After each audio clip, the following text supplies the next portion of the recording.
Okay, well, happy Thursday. I'd like to welcome everyone to the Oregon Transportation Commission meeting for February 15th. Hope everyone had a lovely Hearts Day yesterday. And we will start today's meeting with the director's report in just one moment. Making an entrance, Director Garrett, my apologies. Sorry, got a little bit ahead of you there. Not a problem. Please, the floor is yours. Madam Chair, I appreciate the opportunity. I have two things very quickly to share with the Commission and the good folks in the audience. The first is Oregon Department of Transportation, along with some engineering partners, have brought home some hardware at the annual Engineering Excellence Award. So we're happy to recognize 3 ODOT projects that garnered recognition at the American Council of Engineering Companies' annual Engineering Excellence Awards. The Engineering Excellence Award competition recognizes those projects that demonstrate an exceptional degree of innovation, complexity, achievement, and value. The awards program was created by ACEC, the Council of Engineering Companies, to increase the public's perception of what engineers do and can do. So for more than 50 years, these engineering firms have entered their most innovative projects and studies in this statewide competition. A distinguished panel of judges is convened for a day-long evaluation to select the best engineering projects across the state. They use the criteria, as I said, uniqueness, application of new or existing technologies, future value to the engineering profession, and enhanced awareness and enthusiasm for the role of engineering, social, economic, sustainable development considerations, as well as complexity of project. So, to the awards. Receiving the Best in Category Transportation Award was ODOT's US 20 Barclay Roundabout and Sisters. We received this award along with our engineering partners at Kittleson and Associates and Parametrics. 2 additional ODOT projects received what are titled Honor Awards. The first Honor Award is the Turnkey Mitigation for Yaquina Basin US 20 Corridor Improvements. We were awarded the Honor Award with our partners OTAC, Mason, Bruce, and Gerard, Inc. And then finally, the Highway 99W Newburgh-Dundee Bypass Phase 1 with our partners Parametrics, OBEC Consulting Engineers, David Evans and Associates, Murray Smith, and GRI and DKS. So, Madam Chair, I wish to congratulate the Region 2 and Region 4 project teams and our consulting engineers partners on these well-deserved awards for these very impressive projects. Madam Chair, I'd like to turn our attention to a conversation that I had the privilege of giving a presentation on last month. House Bill 2017 had 4 dedicated projects, or House Bill 2017, had 4 dedicated projects embedded in them specific to intermodal facilities. I spoke to that of projects that were deemed adequate to move forward. So you will recall that we had received pre-proposals, and I'm going to speak about the 2 dedicated intermodal facilities here called out in the House Bill 2017, Section 71F. And at the time, last month, I shared that the Treasure Valley sponsor, Malheur County Development Corporation, its proposal was deemed adequate to move forward to the next stage of the process, as was the Mid-Willamette Valley Millersburg sponsor, Lynn Economic Development Group. Additionally, I directed the ODOT staff to follow up with the sponsors of both the Lebanon site and the Brooks location to address several outstanding questions and report back to the agency by February 1st. Now, they have done just that. The sponsor has done just that. And based upon the additional information provided by the sponsor, I made the decision that of the 2 sites, Lebanon and Brooks, only the Brooks submission will be deemed adequate. And therefore, I have instructed the ODOT staff to begin negotiations to develop a project plan agreement with the Brooks site sponsor that will outline the terms, expectation, costs, and schedule for submitting the project plan as defined in Oregon Administrative Rule 731-035. So with that, Madam Chair, I'll conclude my report. Happy to take any questions. Excellent. Thank you, Director. Do we have any questions? Okay. Thank you very much. Thank you. And congratulations to Region 2 and Region 4. Next, we'll go into public comment. And do we have anyone who would like to join us? Chris, do you want to? Okay, great. And is there anyone else that has maybe not signed up but would like to approach the commission? Okay, seeing none then. Good to see you. I know you know the protocol, but please introduce yourself. Make sure the light is red. Introduce yourself for the record, and the floor is yours.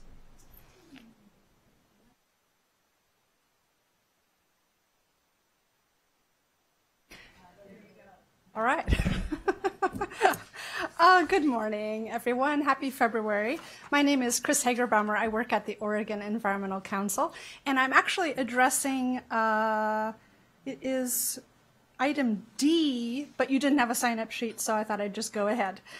So we were surprised to see no mention of the statewide transportation strategy in the work plan for this year. So this is your 2018 Oregon Transportation Commission Work Plan outline.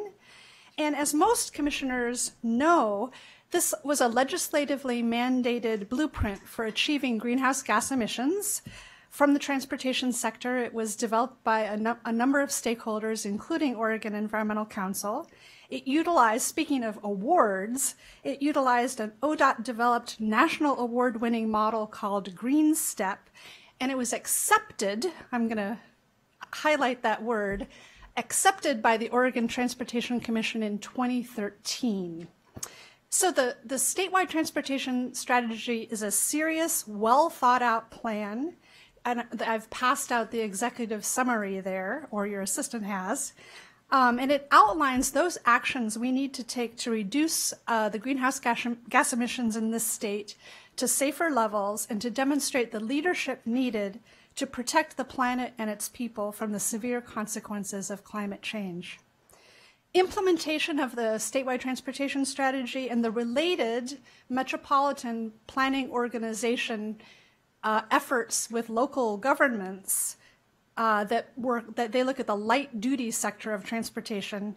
These are absolutely essential if we want to meet the state's greenhouse gas emission goals. Why is that? You could answer that as well as I. It's because transportation is the biggest chunk of greenhouse gas emissions in the state. And every state agency has some role to play, but ODOT, because of that, has an exceptionally important role to play. So when we put this plan into place, it not only reduces greenhouse gas emissions, but has a number of co-benefits that are outlined in the summary there. And we know that the federal administration is currently really trying to do everything it can to undermine climate progress. So states have to step up to the plate. They really need to take on the mantle. I've lost myself here. But the idea here is that really leaders at every level of government, including boards and commissions in the state, they can really be catalysts for action. So today we're asking you to renew your commitment to the statewide transportation strategy. First, we really feel it's time to formally adopt it. So adopt versus accept. That was actually required in SB 1059, the original legislation, and by actually this past spring, the House Bill 2017. So, and then second, to work with the staff to set and meet really aggressive implementation goals. So if this was accepted in 2013, 5 years have gone by, and I think you're going to get an update this spring on how that's going, but I would just suggest, how much has been accomplished in 5 years? How much more do we need to accomplish? Can we accelerate that progress?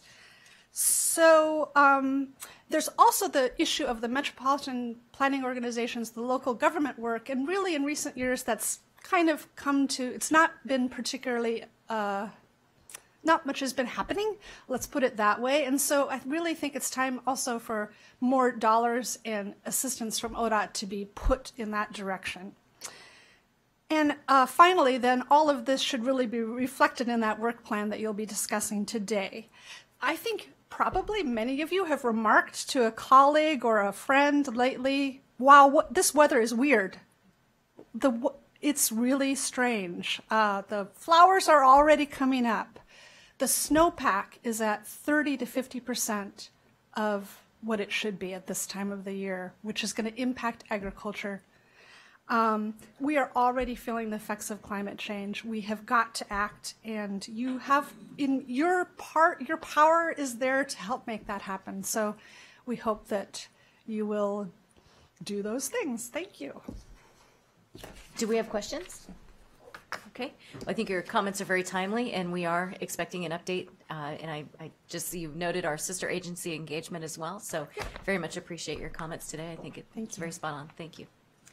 All right. Anyone else? Okay. So we will go on from public comment to item D. Or I'm sorry, how about item C? We'll have an update on Ms. Silva, if you'd like to come forward in terms of the House Bill 2017 and the implementation. And I believe Ms. Horner is here to play backup if necessary, but may need to wander over to the Capitol as well. So great to see you this morning. Good morning. Catherine Silva, ODOT House Bill 2017 Implementation Project Manager. What you have in front of you, Commissioners, to start, if we could, is the summary of the takeaways from the workshop that was held in January with regard to the OTC specific initiatives in House Bill 2017. And so that document looks like this one. And it should be in your supplemental packets. And so that kind of top page is the breakout of the kind of feedback we received from the take-home assignment that was completed back in December and compiled with the feedback that we also got from the discussion that was that you all had at the workshop in January. And so some changes were made to kind of what we originally aggregated from the homework results to shuffle these around a bit based on that conversation. And so of the active initiatives, you've got 4 that you've identified as, and also in response to that discussion, I should say that we kind of moved away from the high, medium, low designation to really tie that designation to the delegation approach. Because ultimately, the way that we had defined high, medium, low was really in relation to how you all were comfortable in terms of delegating those responsibilities or not delegating those responsibilities. And so if you look at the color coding on the bottom, there's a retain and execute, which would have been what you all determined was a high, and then the delegate was a low, if that makes sense to kind of. I would maybe also, may not be most appropriately suited for us to take a lead on versus the department. So if we were to take the inventory of ODOT-owned property, that may not be the most best use of our time. Right. May be best suited for the department to be doing that work. So although it may not be a priority for us to take that on, it certainly wouldn't mean that it's not a priority for the department to take it on, just Absolutely. As a point of clarification. Exactly. And that's why we moved away kind of from the priority, because it's not really, it wasn't really hitting on what you all were intending it to. Very good. So just for those that are saying, oh, these things are not important anymore, they are just in whose inbox do they land? Absolutely. Okay. Thank you. And so the next page shows a little bit of the kind of overarching timelines associated with these initiatives. And just to kind of point out on the first initiative, the modification of duties and authorities, that has a stop in September of 2018. That's not a statutory deadline. Essentially, what kind of fed into these implementation timelines is the mapping out of the work and the work plans for these to implement them, and what we felt would kind of check all of the boxes in terms of all the statutory requirements. And for the modification of duties and authority, really where that will stop is when you all have adopted a vision and governance structure, bylaws, and updated delegation orders, and really kind of honed in on those roles and responsibilities in order to feed into those kind of governing documents for yourselves. That's and so that kind of leads into the next page of this report, which breaks out those initiatives across the timeline. It calls out the delegation approach. It would identify kind of any statutory deadlines and really point out the larger bodies of work that during the discussion in the workshop, we identified as kind of your very specific roles and responsibilities within that work. That makes sense. Are there any questions so far? I know I've been kind of speeding through here, so feel free to stop me at any time. Well, and I think we have had a chance to review this, but do we have comments or anything? Okay. All right. So what you have in front of you is a timeline and kind of that mapping out of each one of the initiatives where you're retaining the responsibility and engaging directly in the execution with ODOT staff support, as well as those initiatives where you're retaining the responsibility and directing ODOT staff to execute on your behalf. And so I can walk you through for the top four. It's really the modification of duties and authority is one that you're retaining and executing, as well as the Continuous Improvement Advisory Committee, the internal auditor work, and the Portland Metro Area Value Pricing Initiative. So those were the ones that you're going to engage directly in the execution along with ODOT staff support. And then we kind of pivot to initiatives where you're retaining the responsibility and are highly engaged in the work, but directing ODOT staff to execute on your behalf. And so where we make that pivot is the uniform standards and condition reporting, the Connect Oregon distribution of funds and program modifications, the Statewide Transportation Improvement Fund, which is the STIF, which is now actually goes by the Public Transit, Statewide Public Transit Improvement Fund, I believe, but don't quote me on that. The name is going to change, though, from legislative session, I believe. Mm-hmm. And then the Safe Routes to Schools.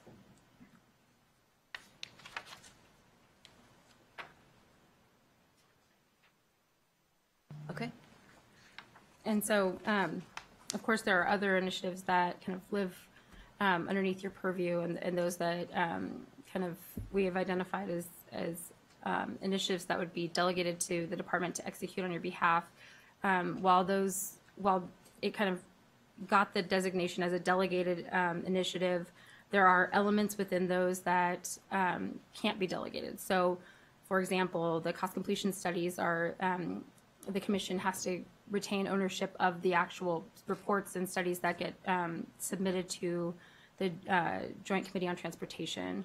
And so when we go through the delegation orders and I believe later on in the agenda, you'll see that those items are kind of parsed out. And so it'll show that ODOT is executing the actual study and development of the report, and that it is on the responsibility for approving the report and accepting it and then submitting it to the legislature is retained within the OTC's responsibilities.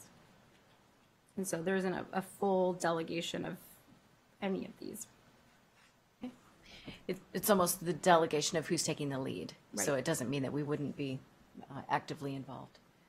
Right. So comments or questions so far? Okay. And as a nod to the comment received from Commissioner Brown, we also noted that where we've identified the named project as a delegated initiative, we've identified that that is one that comes with a reporting requirement, and that is an expectation that we kind of work with you all to develop a report and the frequency of that report to meet your needs in terms of what you want to see from us.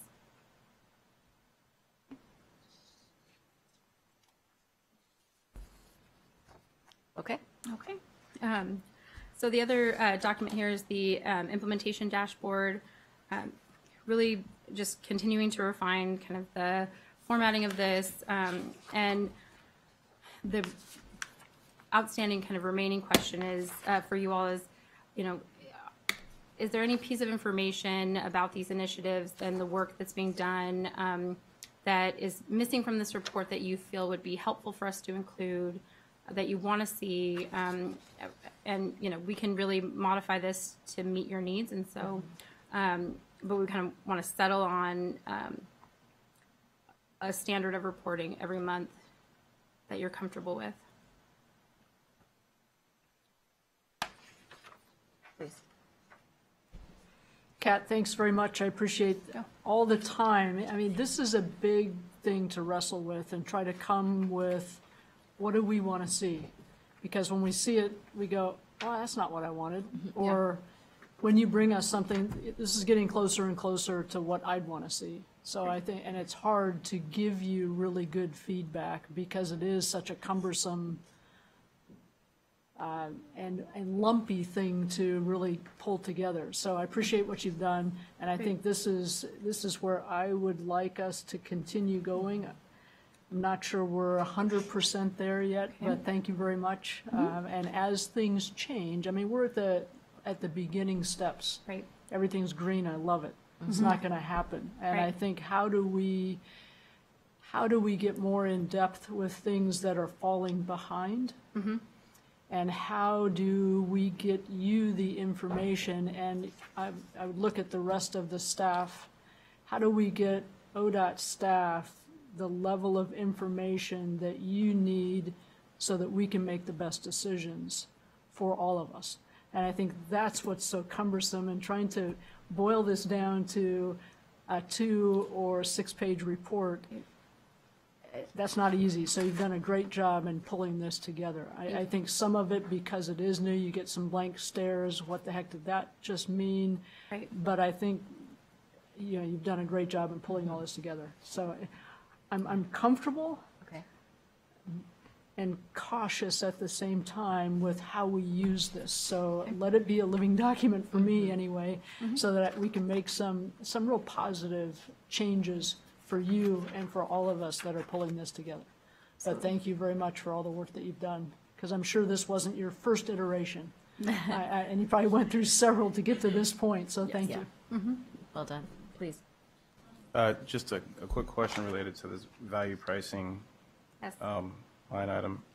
On the dashboard, it's indicated as a completion date of 12/31/18, which is what I was under the impression of, but then on this other chart, it's got it ongoing beyond December. So is there something I'm missing on this? So the actual statutory language requires implementation of whatever plan is approved by FHWA. And so that, because that is a requirement, we kind of have that ongoing, we have the target of 12/31/18 as, for the submission of that plan proposal to FHWA. Once it's approved, the statute also requires us to implement that. And so we've kind of just noted it as an ongoing work effort, but one that will track as a separate project upon approval. Are you worried about your personal commitment to the committee going beyond? Pretty much. Okay. Noted. So I think it would be a separate body of work. Okay, very good. Okay, other comments? This is great, thank you. And I also appreciate the fact that if we needed to dive a little deeper, we know who the sponsor is, and, there's a lot of information that's behind this, so thank you very much. Absolutely. Yes. All right, next we'll go on to item D, and we'll receive and take action on documents that we developed during our roles and responsibility workshop. Ms. Heisch, great to see you. Please, Silva, yes, go right ahead. Good morning, Chair Bainey.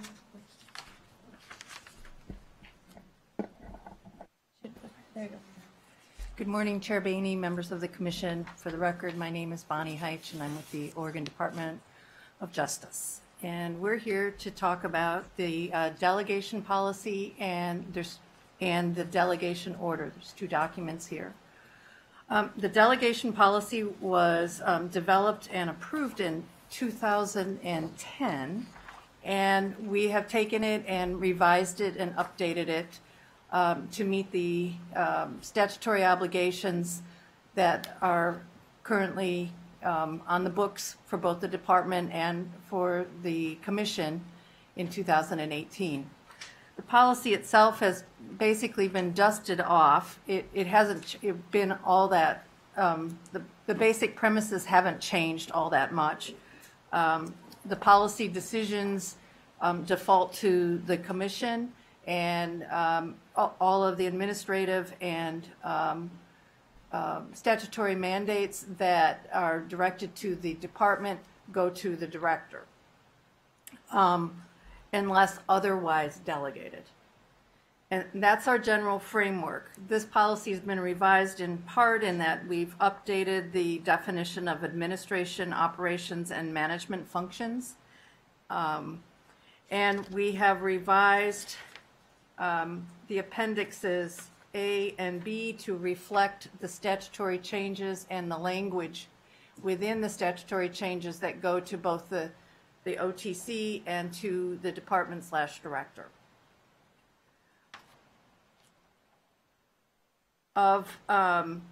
We have worked hard in coordination with Kat to integrate the new language from House Bill 2017 into this matrix, so it's clear and you're able to track it.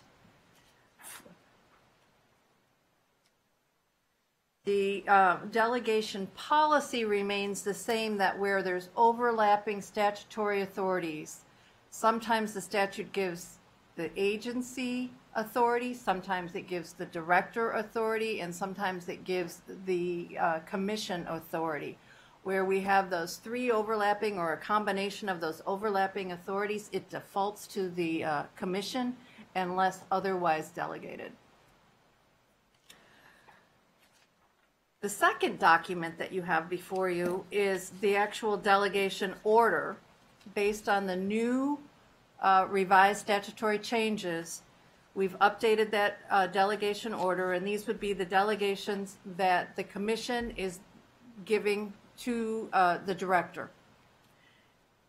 To help you understand that, we've created a crosswalk document. It's this document that took all of the obligations that go to the OTC and have parsed it out in different ways to be able to show what portions the commission is retaining but moving forward to the department, or there are some delegations where all of the actions are moving to the department. And when I say department, I'm meaning the director.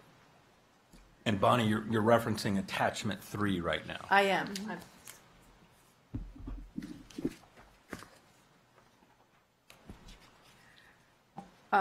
In that attachment and in the revised delegation order that's proposed, it includes some of the delegations that Kat was alluding to through your work through the implementation of House Bill 2017. We clarified a couple of overlapping delegations that it wasn't so clear before. Such as we made it very, very clear that all the agreement and contracting authority is delegated to the agency. It doesn't mean that the OTC can't enter into agreements, but that authority is down at the director's level. And then we picked up a few new delegations that wasn't clear before, such as the ability to settle legal settlements within the budget. But your budget authority. That wasn't clear before, and we added it to the proposed delegation order to the director. Pending your approval, this delegation would then set the framework, and the director would then issue new delegations as required, as necessary, to all of the management team within ODOT. So it goes to individuals. So there's two actions that are required here. The first is the adoption of the delegation policy, which is the framework, and then the second is the actual adoption or approval of the delegation order to the director. Okay, comments, please.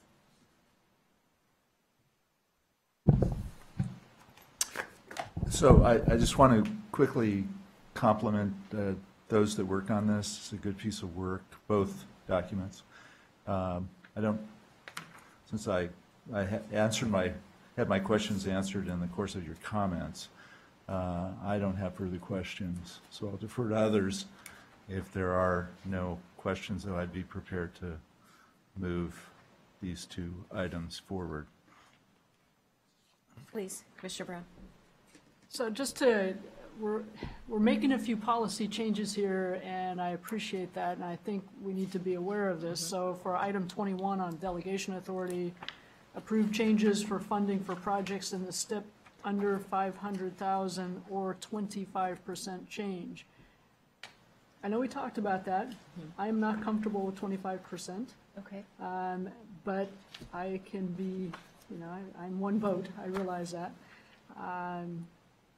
And also, item 22, and I'm not an attorney, so Bonnie, I defer to you, or the other commissioner who happens to be an attorney, but approving legal settlements within department budget. Legal settlements are not always budget-related.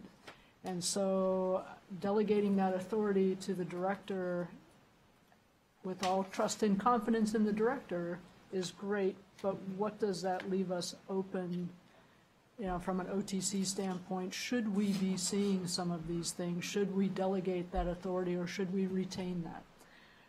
This is a huge task, gives away a lot of responsibility.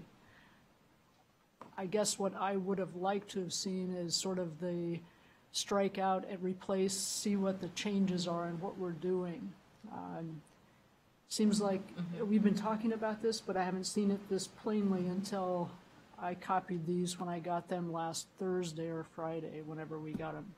So I think it's, for me, I'm hit with quite a bit, and we're giving a lot of authority.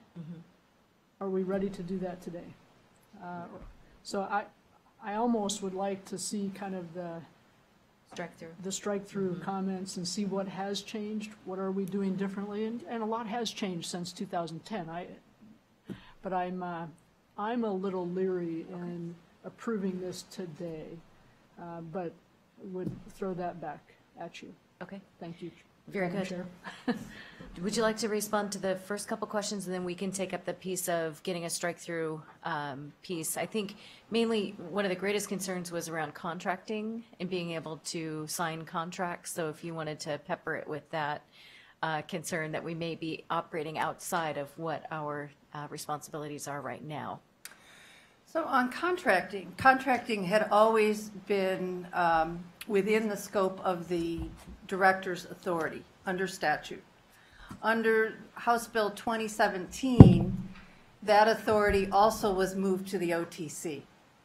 Under your delegation policy, where we have overlapping policies, it defaults to the OTC.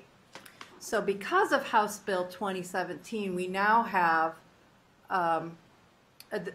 this conundrum, and we want to clarify that, in fact, even though you have the overlapping authority to do so, we want to make it sure that it's clearly understood that the agency has the express authority, which it does by statute, but under your policy as well, to enter into contracts and agreements. So we could clean that piece up today, but bring back a strike-through so that the director can in fact sign contracts that then meet that obligation. That would be very helpful. Okay. On the settlement, excuse me. No, please, I was just, I think that's the biggest point that we need to get through today. Yes. And then the rest we can, but please go right ahead.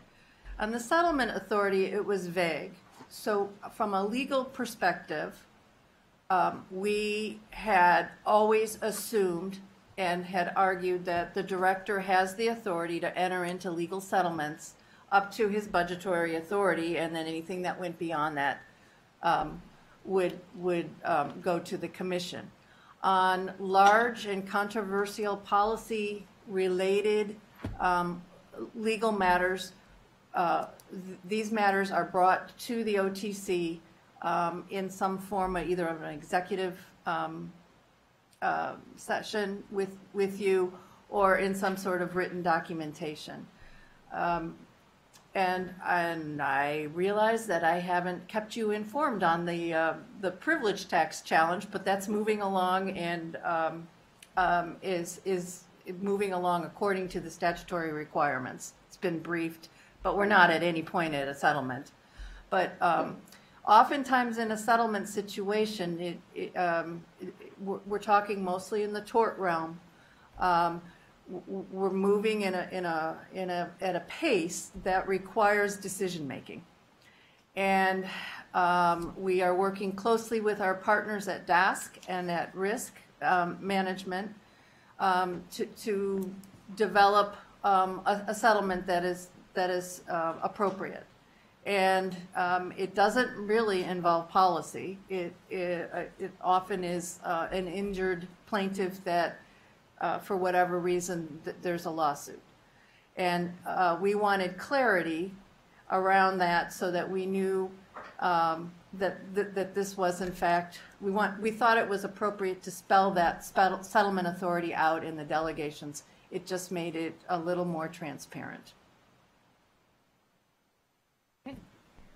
One of the comments that I had in reference to the contracting, if we were going to take that as our priority to get through a decision today, is that I had moved that to the middle, only so that there is clarity that the OTC, which will be a body outside of us, in years future, there's clarity that they have the opportunity to engage in contracting.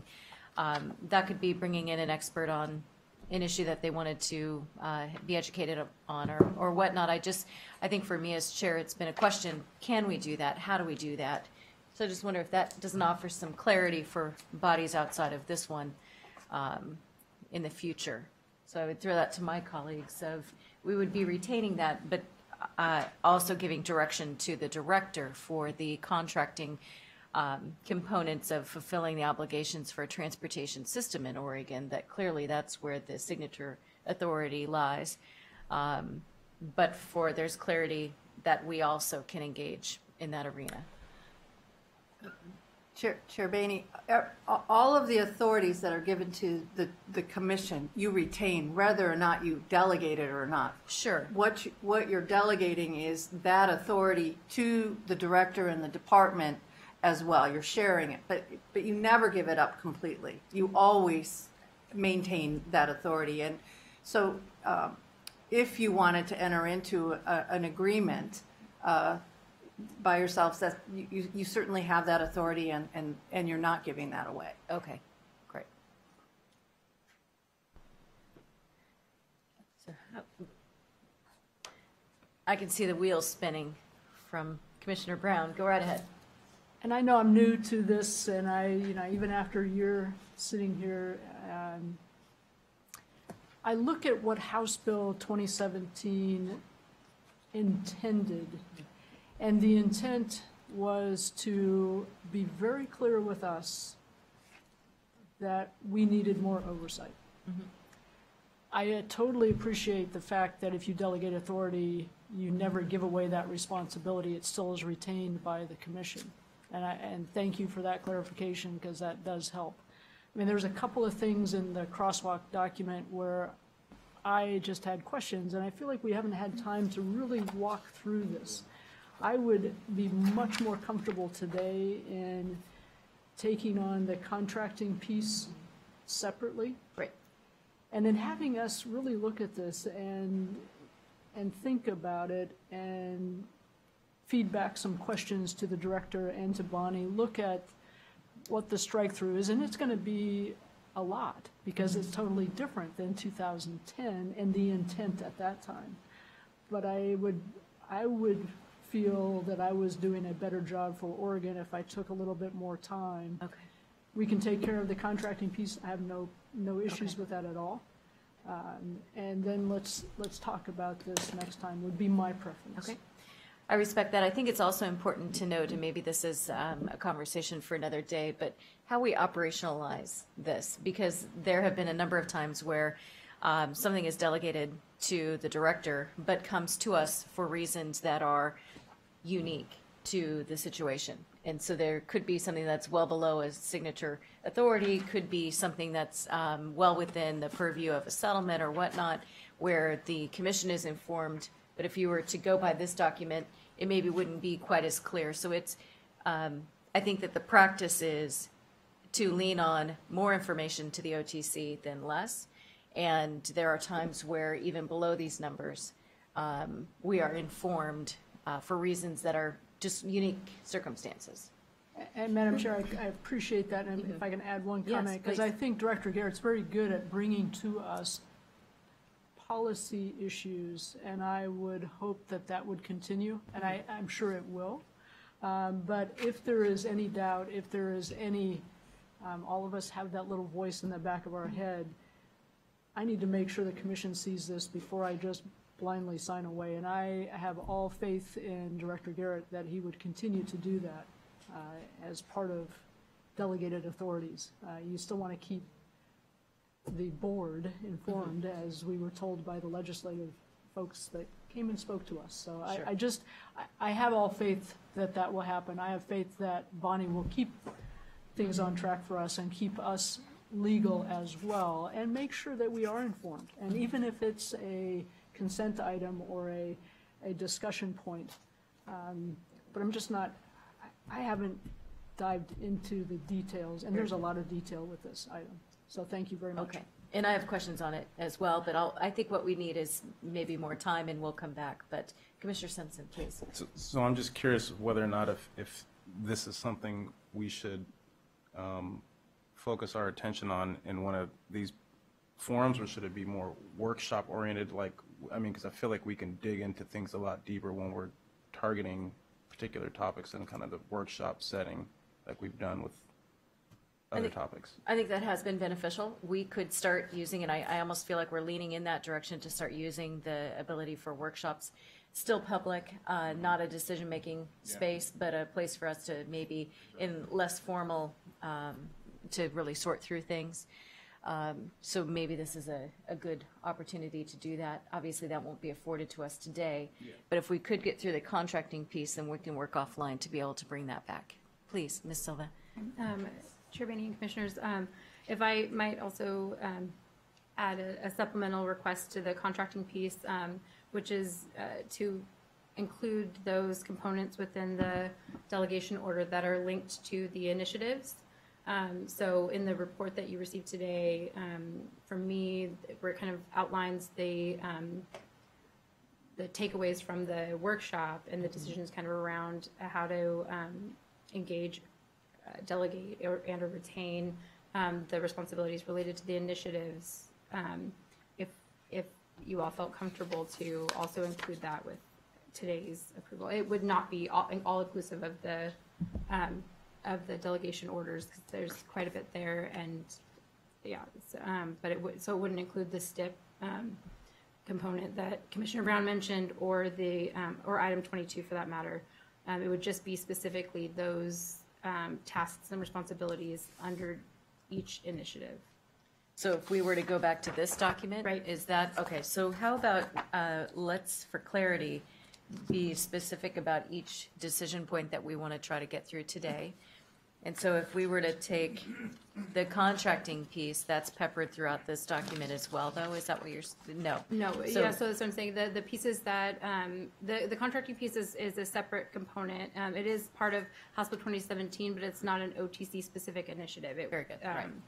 So, the initiatives listed here and the way that they're kind of categorized in terms of retaining and executing, retaining and directing, it links to that crosswalk document, and is references the statute rather than the House Bill section. But Bonnie, did the attachment 3 still have the highlights? Well, mine did. Okay, I'm not sure. Mine does. They're Okay, gray. yes, so the highlighted portions are those House Bill 2017 pieces. So we can go through and strike out whichever. We can, there are a fair number of them. We can go through them. I don't know that we'll be able to get you complete set today, but let's start with the contracting piece.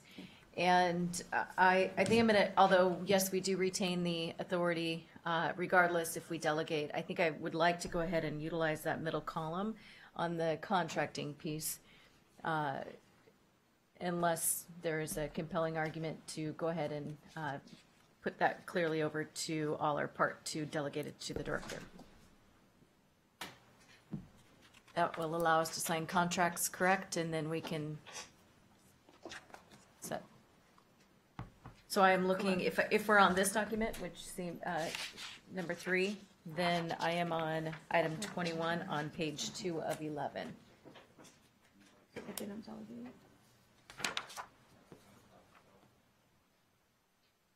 Mine shows enter into any written agreement related to any duty, function, service, commissioner or the department. It doesn't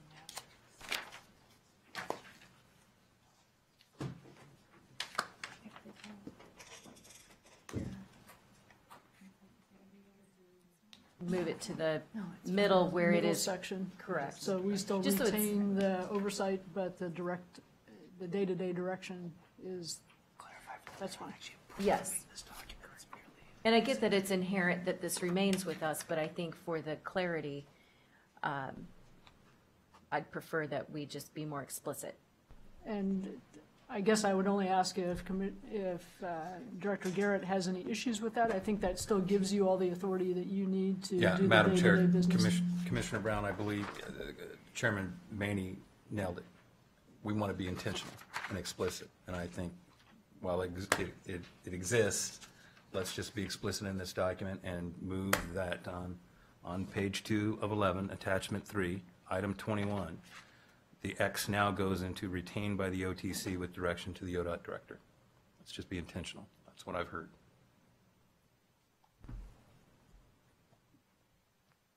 This Go ahead. exhibit is to explain the delegation order. It helps explain the delegation order that you're actually approving. So it's an The legal attachment to the language. order. It is a resource document, but I think the bottom line is we want to make sure that intent is transferred to the authoritative documents. Absolutely.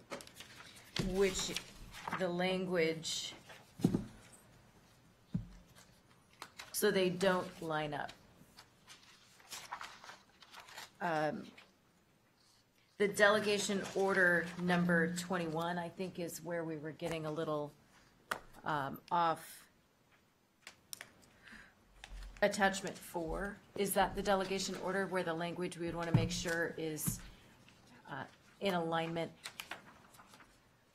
Attachment 4 is, my attachment is the delegation order. That's the order that you need to, the proposed order that the OTC needs to approve, that then delegates authority to the agency. Attachment 3 is the crosswalk, which provides, it illuminates what you're trying to do in that delegation order. So you were concerned about is it the STIP? I'm on item, if I'm looking at attachment 3, I'm on item 21, which is page 2 of 11. And if I cross-reference that with the delegation order of item 21, they are different. That's correct. Okay, so where, I want to make sure that the language, I think what Director Garrett is getting to, let's make sure that what we are proposing in item 21, which is the retaining of the ability to enter into contracts to both the OTC as well as to the director, that language also is supported in the delegation authority document. Is that correct? Yeah. Okay. And Bonnie, if we don't have the specific language, let's We have the intent. cross tab it over. I know it's in here, Okay, not a problem. but I apologize because the numbering, this was done in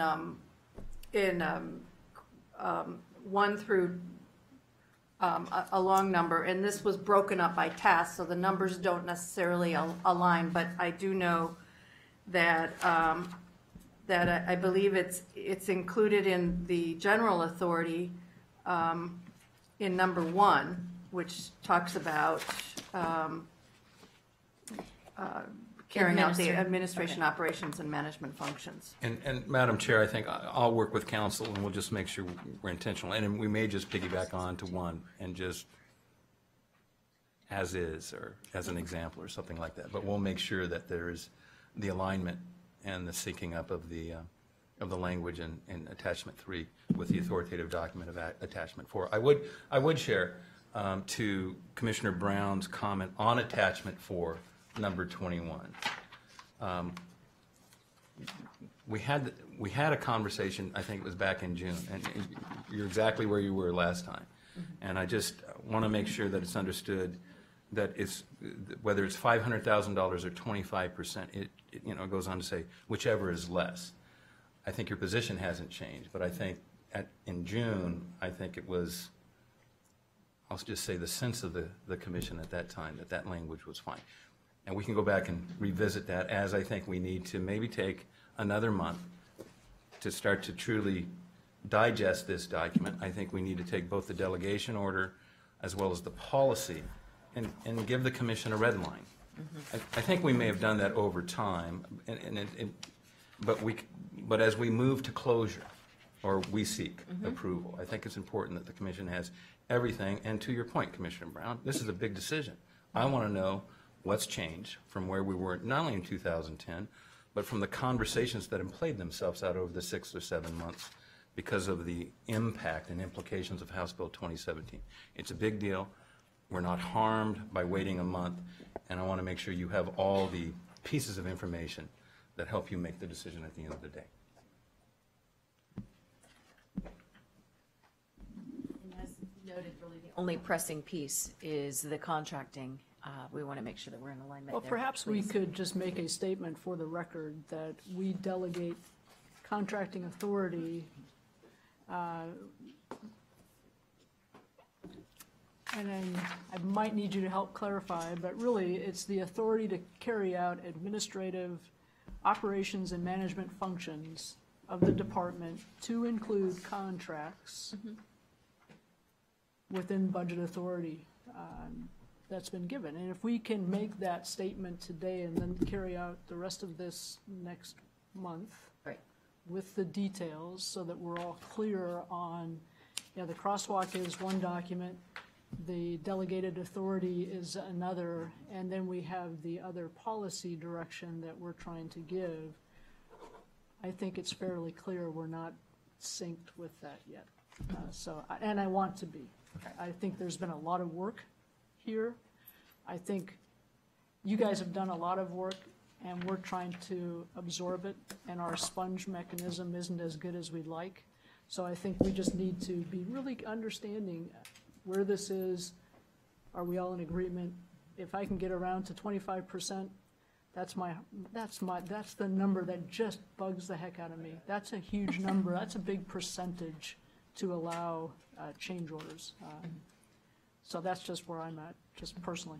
But if we can get to the point today of delegating the operational authority and contracting piece that you need to do the job and the business of ODOT, I'm very comfortable with that. And I think, again, the reason why I noted the kind of unique circumstances and nuances, that 25% or even the 500 would not come into effect if it were something that just had circumstances that should come even if it were 300,000 or 15%. So, so we need to get to a level of confidence where that's going to, which is an important piece. So for today's purposes, we need to get to the contracting. It is noted, the ORS is accurately noted, whether you're looking at attachment 3 or attachment 4. So I think we do have language that, Bonnie, you could work with. The intent of this body is to allow the director to sign contracts so that work can continue.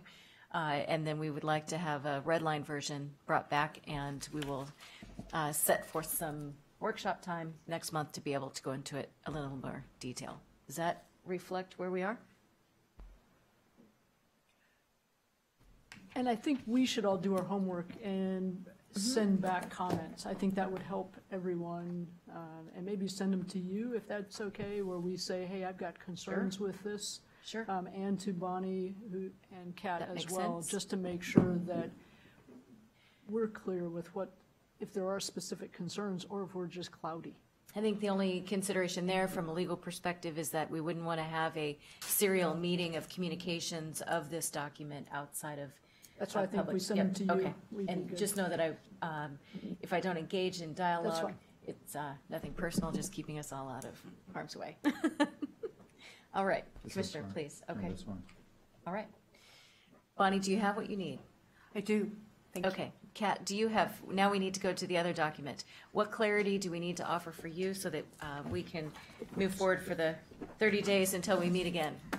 Chair Boehne and Commissioners, I actually think that kind of in the spirit of truing up and aligning all of these documents so that they, so that it's kind of clear the decisions that are being made.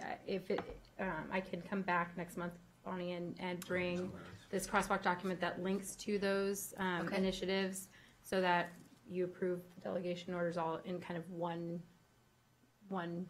transaction. I think that that's probably. I think that'd be preferred. Yeah. Thank you very much. Absolutely. Okay, this is an incredible body of work. Thank you. Any other further comments? No? All right. Thank you. Yes. It's a lot of hard work. Okay, next item on the agenda. We will move on to item E. This is an informational item, an update. Madam Chair, we're going to continue. There's Oh, actually you want to three go forward sections with of- the, of okay, the, very good. So we can move on to, so we'll go to action 2, which is the feedback on our work plan. Right. Great. Sorry, I got a little excited. Madam Chair, members of the Commission, I'm Travis Brower, the Assistant Director of ODOT, and we have for you here today the draft outline of the work plan for you to provide comments on. We're not asking for approval, just feedback today so that we can go back and bring you back a document next month for your review and approval. For context, the OTC has regularly put together a work plan that lists its highest priority areas of focus. The last time you did this was at the end of 2015 through the end of 2016. We basically extended it in 2017 saying, you know what, the legislative session is underway, and then when HB 2017 was passed, that became your work plan for a number of months. And so now, though, it is time for you to refresh this work plan, put it forward for the rest of the biennium through the middle of 2019 so that we can have a set of priorities that ODOT uses then to populate the agendas, to develop the plans for what will come before the Commission, having received that feedback from you. At the end of the next legislative session, then we'll reassess. Oftentimes our priorities change a little bit after our friends across the street have weighed in. So we will at least have this for approximately the next year and a half. We took the feedback that you provided last month in the workshop, put it down on paper. Hopefully we've generally gotten that about correct, but we are very interested in your feedback today because this is your work plan and your document, so it's very important that we encapsulate to your desires here.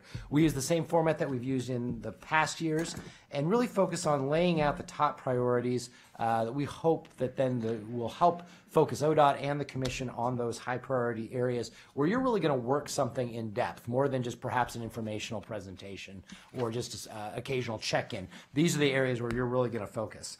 What we typically do is after we get this feedback from you, we will then add in a planning calendar at the end that lays out by quarter what all of the items that will come before the Commission. That includes both the priority items as well as just the regular other items, either things you need to approve or just general informational updates that you need to see so that you can see the totality of your agenda for the year coming forward, not just the priorities that are listed in the work plan.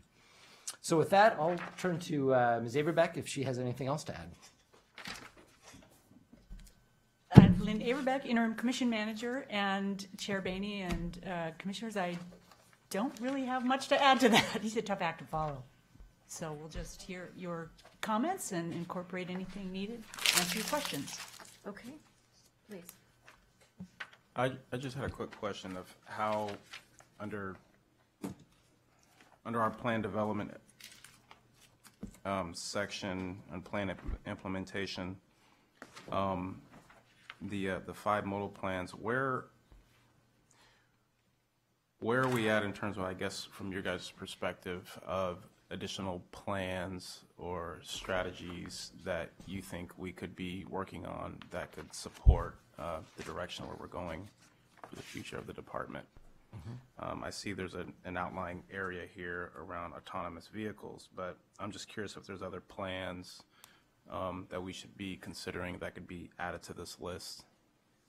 Chair Bainey, Commissioner Simpson, I think that's one of the things that we will bring you later this year is recognizing that there is a massive amount of work going on within the department right now. We're focusing on completing the work that is currently on the agenda, but we have started those discussions about what the next effort will be, looking at both the Oregon Transportation Plan, which is now nearly 12 years old, as well as the Oregon Highway Plan. So Jerry Bohart is working on that right now.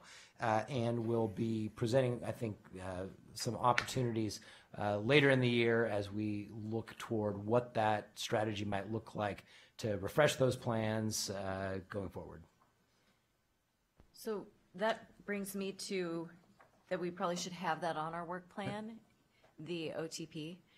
I think that's the overarching, and from there, having read it, is it outdated? Not necessarily, but is it as fresh as it should be? Probably not. So I do understand that the modal plans themselves kind of encompass that, but I think we have a responsibility to look at that in its entirety. How deep we decide to go, I think that's how we populate the work plan after we get into that discussion.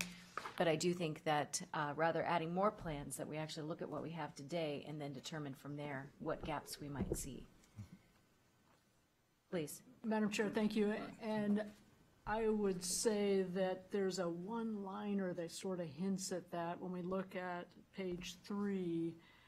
And I appreciate these being put in, but I feel like we could add a little to them. So under the management review, under the strategic business plan development, the OTP is pretty clear, and I have my document here, but trying to do my homework and look at these, it's very important to me that we build upon what has already been done. I mean, there's been a lot of time, a lot of commitment by Oregonians to these plans. So I think we need to acknowledge and build upon that investment. And so I think the OTP is fairly clear in that strategic business document, but I don't think we're very clear in highlighting that. So I think we could spend a little more time on page 3 and flesh out some of what's in the management directive. Why is it important to us as OTC members and to ODOT?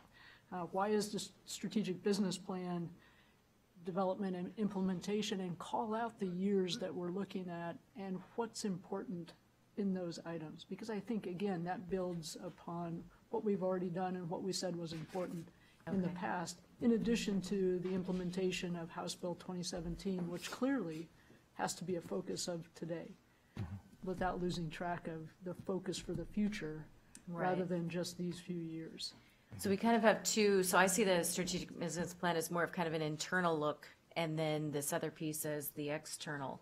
And I think we're seeing that play out a little bit across the street in terms of what's the strategy, there are some questions coming up. We have a strategic investment plan, we have the OTP, we have, which comprises all of the modal plans. We have plans for the plan of a plan, and I worry that we may not have that coalesced in a way that folks are really saying, oh, I've got it. And until we do that, I think that great work that people are putting in, a couple of years to present and create a plan, we may not be getting what we need from it to be able to articulate what the true vision is. So please, go right ahead.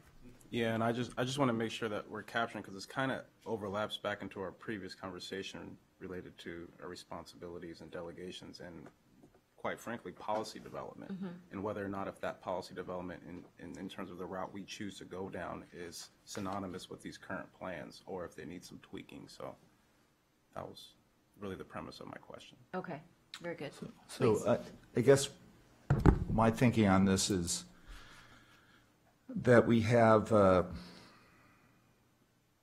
first of all, for me, there's the question of, is this a plan that is in motion and is going to evolve during the course of the next 18 months. My hope is that it would.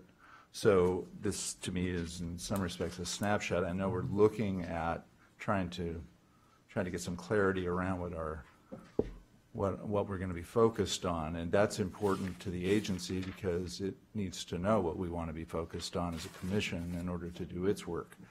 On the other hand, I think we're in a period of, there's a lot of things going on in the world of transportation, both in terms of what the focus of House Bill 2017 is, and then all of the things that are kind of happening in the culture, that we need to be nimble, and we need to be moving in a way that we can evolve. So my first question is this viewed by the commission and by the department as a work plan that is subject to amendment, subject to evolution as we go forward? And maybe I'm saying this in part because this is my 4th meeting, and I wanted the answer to be yes, because It is yes. I'm on a steeper learning curve than maybe the other members of the commission and probably everybody at ODOT.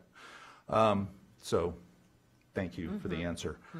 The second thing for me is we heard comments this morning from Chris Hagerbommer, for example, on I think a critically important issue, climate change.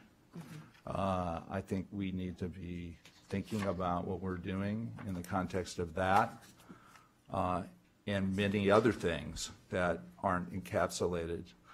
So I would, particularly on number 3 on page 1, policy development, I think, and I hope that because we're the policy-making body, that list to me gets longer than those items. And so I guess, to use some of my lawyer training, I'll just say I'd like to reserve the right to extend and amend the plan as necessary to serve the state in a way that is effective at confronting substantial major issues that I think are before us today and will continue to be before us, and we need to be relevant to the environment we're working in, which is changing rapidly. So that's where I'm coming from. And so while I think it's important to get at these other points that have been made, I think the policy point is the most important.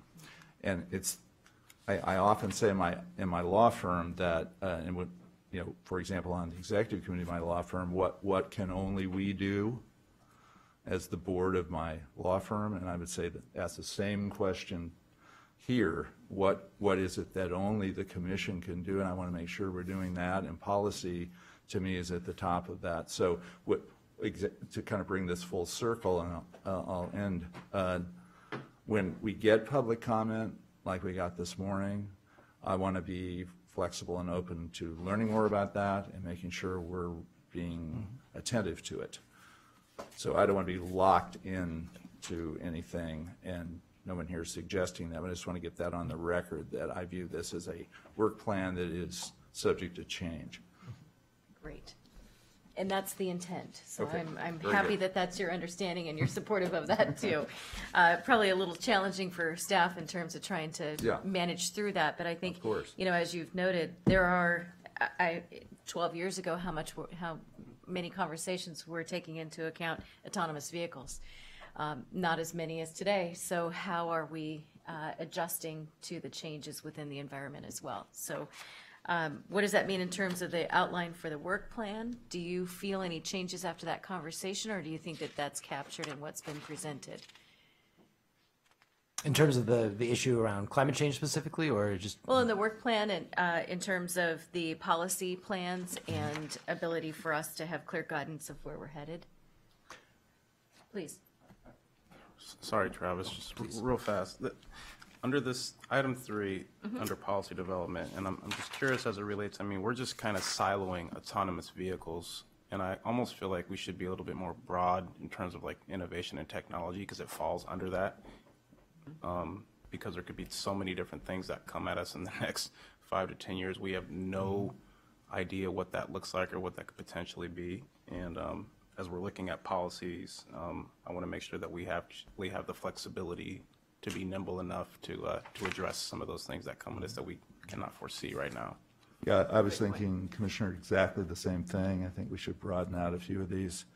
I would say something like, innovation and sustainability, so that it's an umbrella that allows us to get at innovation and sustainability to the extent we feel that's important. So I think, I don't know whether we put the OTP in the highway plan underneath that. Those are major policy documents. I would, again, reserve the right to be able to go there if we feel we need to over the next 18 months. It's a fairly, 20 months, it's a substantial period of time.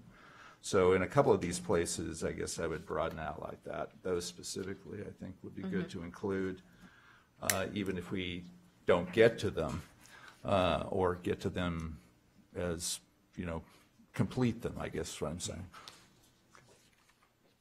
Okay, please. In the same vein, I think when we look at partners and stakeholder relationships, just as you brought up, these are some that we work with a lot. What about the other state agencies or state committees that we should be working with? And I like that too, because I think that we heard that this morning on the public comment as well. Some of these things we don't own in a silo. We actually own them collectively with other state agencies. That's why they're partners. Exactly. So how do we make sure that we are developing that in a meaningful way, that our commissions are being thoughtful about what we're visioning for the state, and we're not at cross purposes or ahead of one another?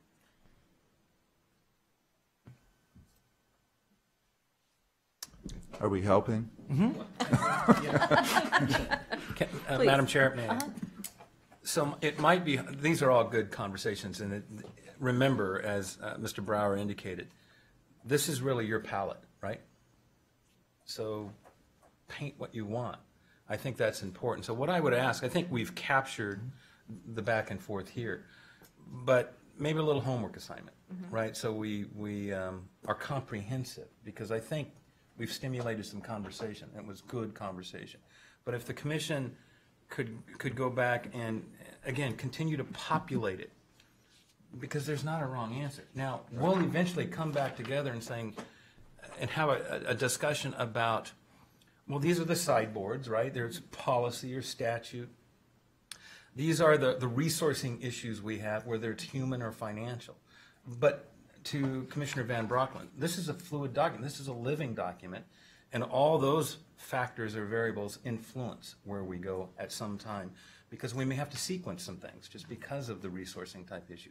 That's a healthy conversation. I think that has us looking at the near term as well as the horizon, and I think that's what this document should do.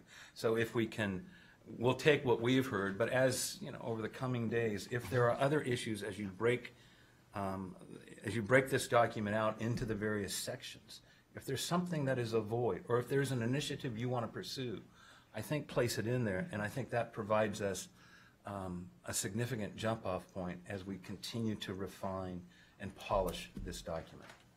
Fair enough? Thank you. And it also helps in populating our agendas of what is it that we want to be working on. So some of these items may have a deadline and something that we want to actually measure, so that was success.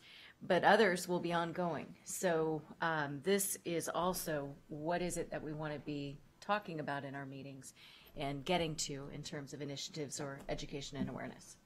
And I will caution, Madam Chair, members of the Commission, that when we look at the planning calendar for this year, oh boy, I would expect that just the basics that are included here are probably going to take you close to 8 hours a month for the rest of the year. And then we have a number of two-day meetings because of our stakeholder engagement.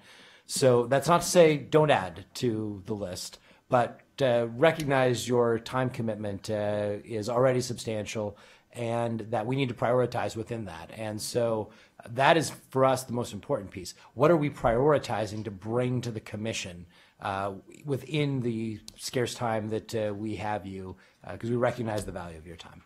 Yes, please. And I definitely will take note of that.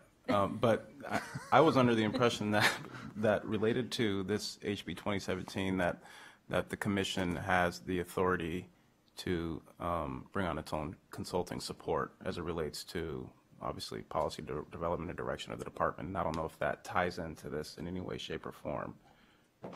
It can, if there is so as we populate and we start to look at the components of this, if we need to bring in outside intellectual capital or whatever it might be, if we want to bring in a consultant to work a certain piece of it, whatever it is that we need in order to have the support or get the information that's necessary, then clearly the commission has the opportunity to do that. Madam Chair, I guess Please. listening to this conversation, I think maybe having another month with this document, both to synthesize our thinking on it as a commission, because it needs to be something that we buy into as an entity, and also to Travis's point about prioritization, because you're right, we can't do everything at once within this year's time frame, for example. So I think some input to the department on prioritization is important too, because again, as I said earlier, they're looking for direction and clarity about what we want to try and get accomplished. And I think, so both in terms of comprehensiveness and in terms of prioritization, and to Commissioner Simpson's point, to resource allocation and the potential of needing to add resources to get some of this work done. I think that's entirely worthy of another few weeks of thought, so that we can provide something that's meaningful to the department and the stakeholders. Good. So we have given feedback. Sounds like we will. Lynn, do you have comments or? Yeah, Chair Bainey and Commissioners and Director Garrett, I think with your feedback, this has been great. I took a lot of notes, and I think it sounds like you want another more fleshed out draft outline rather than a more fleshed out first draft next month. Is that what I'm hearing correctly? Yes, but we so also you can make sure your components that you talked about today are. Well, and I think also for us to really look at prioritizing some of this work, House Bill 2017 was quite a gift, but didn't come necessarily with extra hours in a day or days in a month. And so we need to make sure that we are making good use of our time so that we can give the appropriate direction as well. So yes, to bringing back a bit of an outline, but yes to us to also be thinking strategically about the areas in which we want to invest our time. If we could get the revised version you're talking about in a week or so, that would give us the time before the next meeting, I think, to do the work you're describing. Other comments? Okay, thank you very much. So I'm wondering if your same look on Travis's face is the same that next month, so we've just added a couple of items from this month to next month. I want us to be mindful of it. I'm sorry? We'll try and we stop do have the doing bylaws. That's why we should, yes, exactly. So we will go on to that as well. But we may need to start meeting, a couple, 2 days, 3 days. Just kidding. We'll need to be strategic on our time. All right. So please, bylaws. So Lynn Averbeck, Interim Commission Manager, and Chair Bainey and Commissioners, the bylaws, it's attachment 6, which you probably already found. This draft bylaws has been sort of waving around in front of you for a couple of months now, and they came from some research we did with other state agencies and other commissions, and within the state of Oregon and at other states, other transportation types of commissions. So that's sort of where the bones of it came from. They're fairly standard and straightforward. We also incorporated some of the discussion that the commission had at the work plan about responsibilities of the chair and the vice chair and the staff, and we've included those in here. So today we are asking if you are ready to approve these, or if not, if you have any questions, comments, changes you want to them, and would prefer that we did that and brought them back later. Great. Thank you. Commissioner Brown. Just a couple of clarifications. I like that all the power goes to the chair. I think that's great. And I like the word power even being used. Oh my gosh, I didn't put that in there. Just a couple of clarifications, Lynn, that I think as you take other documents and do this, it's hard to track all this. So reading it the 85th time, you got tired of that. But so number 5, item number D should probably be B, and where it says prevented from attending because of serious illness of a member or a member's family. Something is missing right there. Oh, good catch. And then my only question, and perhaps this is more to the chair, it says on item E on the next page, members must engage regularly with the acts, which I think is perfect, but we should probably designate who does which act. And that may be Right. something that we just deal with internally. And I had one final thing. Okay. Because And we'll come back to that that. one, I think we can leave the way it is. It's just a conversation amongst us. Actually, that is it. There's a comma, but I'm a comma fan, so that's okay. I would think on item C, top of page 4, newly revised comma. But again, my mother was an English teacher. So if we were to take up the ACT engagement, this is something that has kind of moved a little bit in terms of issues that maybe a certain area is engaged in. We are 5 members with a very large state. I don't know that it would be, just speaking candidly, I cannot possibly make I would be Cascades East. It's a bit of land over there. It would be challenging for me to make it to each of the area commission meetings in a thoughtful way. I do try to get to them on an annual basis, but I think we can make this what it is that's necessary to meet the needs of the acts. I think what this is a call out and recognition that their investment of time also is important. Regular engagement would look similar to what we have today. We can formalize it, but I don't know that we have to in order for the bylaws to be met. And I'm not suggesting that. I think the bylaws, the way they're Okay. written for that item, it's just more of a conversation of, Sure. are we hitting them all, with 5 of us? Are we doing them justice? Because again, I agree with you. I think we owe it to them to appreciate the investment in time. And to have them hear what issues are coming before us and what is our concern. And really to help them give us the quality input that they've been giving and maybe direct that sometimes. It's just, Yes. are we hitting them all?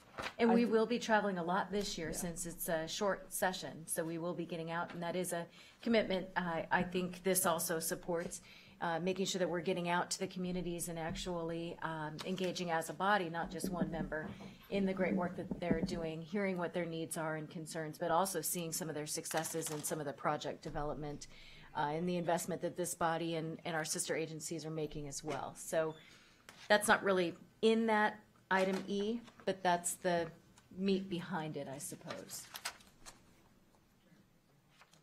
I'm sorry, we try to hit a commission or an area commission every 2 years. Very good. Sometimes more, sometimes less. Great, and that's, so getting out, so that's the 2-day, we'll be in Bandon, we'll be in John Day, we'll be all across the state this year too, so.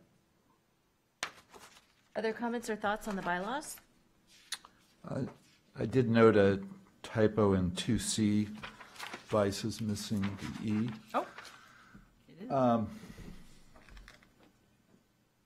With the typographical changes, I guess the question before taking action for me is, what is the missing language in 5B? Or is there missing language? Or is it okay? That is determined by the governor's office, and that piece, I think, really brought about the needs for what does it mean to be a commission member? I just want to make sure we're not missing language. I heard someone say we were missing something. Illness, I believe the word is family, but I would look to the governor's office for, Right, there's something that's got to be there. I would think it would be family also, or, I don't know exactly what it is. Whatever you guys say. Bonnie, if, And B instead of D. Excuse me, Bonnie Heitch, Department of Justice. The word that is missing is family member. okay, family member. So we would add family member on line 3. With those changes, and this document is ours, we can revise the bylaws or add to them or review them annually, monthly. Just kidding. So please, I would welcome a motion with those changes if we feel Yeah, prepared. with the changes we've discussed to section 2C and 5B, I think those are the only changes we had, correct? I move adoption of the bylaws. Okay, very good. Further discussion? All those in favor? Aye. Aye. Aye. Motion carries. Thank you. Thank you. Yes. Okay. Something got done. It. Well done, Lynn. Sorry, Travis. All right. Moving on to an important informational item. This is an update on the progress of the value pricing feasibility analysis. And may I look to you, Commissioner Simpson? Do you have comments that I know that you've been the 51% authority in that meeting representing us, and Commissioner O'Halloran as well, who, by the way, is excused today. He happens to be at the Olympics, of which Family member? family member, yes, family member. Is he competing or is he Yeah. not competing? Okay. Well, we'll have to, yes. He's in the half pipe right now. Right? Yes, we'll ask for photos. So Commissioner Simpson, do you have comments that you'd like to offer? Yeah. So I believe we started down this adventure back in November, which was our kickoff meeting, and for the most part, I'm pretty optimistic about where we're at and where we're going. One of the things I would say that's been a big value add, and I would assume Commissioner O'Halloran would agree, is the public comment period prior to meetings, and being able to allow a lot of the public to chime in and provide their input on the process and how things are going, and just thoughts about how we continue to navigate down this road of looking at options to minimize congestion in the Portland metro region. And right now, the only thing I would say is I know there's been a lot of chatter just from our neighbors up north, and there hasn't been much conversation in the actual committee meetings. But not to say that some of those conversations aren't going to start to get a little bit more in depth as we get deeper into this conversation. I think the public outreach process has been very transparent, very open, very honest, very fair. There were some outreach events that took place a few weeks ago, one in Clark County, one in Clackamas, and one at Lloyd Center. I think, am I missing one other? Okay. And that provided an opportunity for folks to go around and see what's going on, what's being worked on, and they could probably dive a little deeper than I can into that. But I think the biggest challenge we face right now is we're dealing with a significantly fast-growing region that's growing at a rate that I don't think anybody could have ever foreseen, especially at the time the system was installed. And I think there's a lot of opportunity for us to learn best practices around other projects such as these in terms of value pricing that have been successful in other areas around the country. And I think there's also some challenges and failures others have experienced that we can learn from as well. So I think the key here is to just maintain engagement with the public and making sure that we're allowing a forum for people to provide their comments and suggestions and input, or address even their concerns about thoughts as related to this project, because there's obviously a few options that I would assume are going to be discussed here shortly. And for the most part, making sure that as we have been directed by the legislature to focus on these areas to minimize congestion, to provide a holistic benefit to the state, that we're also taking into account, these are taxpayer dollars, and we want to make sure that we can implement and develop something that provides a benefit and a return on our public's investment. And so just looking forward, excuse me, we have a couple weeks before we move into meeting number 3, but our groups, our consultant team, and the staff have been on this, and I'm just excited about keeping moving forward and coming up with something pragmatic and beneficial for all of our users and taxpayers of this state, so we can hopefully, as a result, minimize our congestion issues in the region. Well stated. So, Ryan, I'll turn it over to you, and we'll go forward with the presentation. And Thank Jackie, you. could we get ours as well? No worries. Thank you. Thank you, Chair Bainey, members of the commission. I too think of HB 2017 as a gift, and I would really like to encourage you to pursue that extra hours in the day concept. This has been something we are running full speed. We've got a team of staff and consultants that are working very, very hard.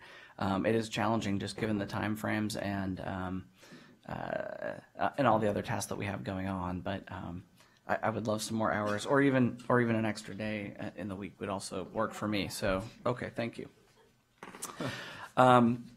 As you know, we have been spending quite a bit of time talking about this that did come out of the legislative directive to consider tolling on I-5 and I-205.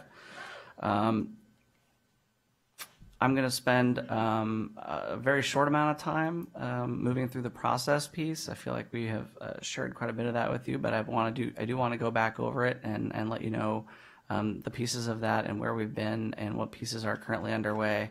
I'd like to spend a little bit more time on community engagement, and Judith Gray is going to help us walk through what we're hearing from the public and how we're reaching out to the public. And then I'm going to finish with just some next steps and what to expect as we continue to move this process forward. As part of the process, you directed us to create a value pricing advisory committee. It's 23 members. It's 25 if you consider Commissioner O'Halloran and 51% Chair Simpson as members of that committee as well. It has a very diverse group. It includes a number of local government officials, obviously public transportation providers, transportation advocates. It has broad representation from some of our environmental justice groups, as well as business, and a number of our partners from Washington State. All have been coming to the table and informing the process in a very constructive way. It's a very good group that has agreed to help us try to work through this process.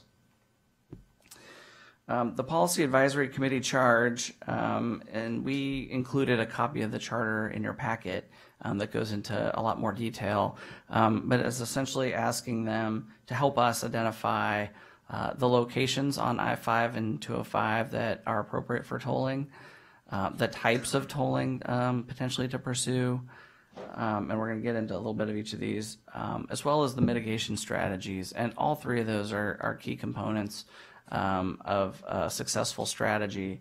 It is a little bit challenging as we have these conversations and understanding what we're requesting from them as a very broad direction in terms of where to start.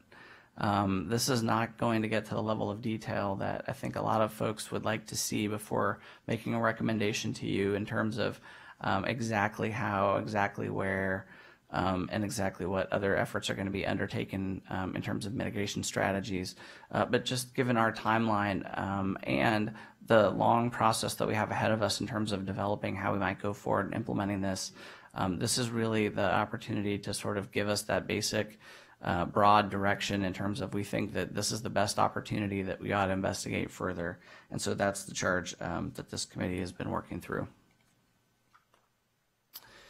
The two main types of freeway pricing are priced roadways, which includes tolling all of the lanes of a facility. The other that we're exploring is priced lanes, and as we move forward with this, we're looking at add a lane and price it, so additional capacity and pricing that facility. We're also looking at convert a lane, so that's taking one lane that is free today and pricing it to improve performance. There's a number of other strategies that are not freeway-related strategies we are not pursuing, and just have those up on the slide as just things that are not part of our current charge. Before I get into the details of this slide and talking about some initial concepts under consideration, I do want to say that this is an effort that we are not doing alone. You gave us the authority to, and we have hired some expert consultants to help inform our work, to help us understand what opportunities may be out there, which ones have promise, and also to help us manage our very large group in terms of informing them and giving them solid, experienced advice in these concepts that are relatively new to Oregon.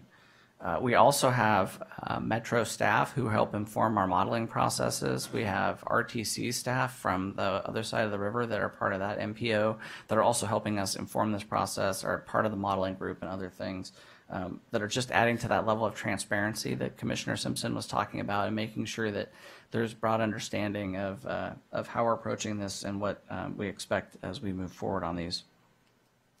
So as you see the initial concepts, and we very purposely call them concepts and not proposals, because at this stage we're really in a learning phase of the project. Our consultants had suggested we move forward with something they call bookends, and that is sort of looking at what are sort of the broad array that you could do, that as you maybe take pieces of those in different places could work differently, but first looking at very broad concepts and how they would operate and how they would impact congestion.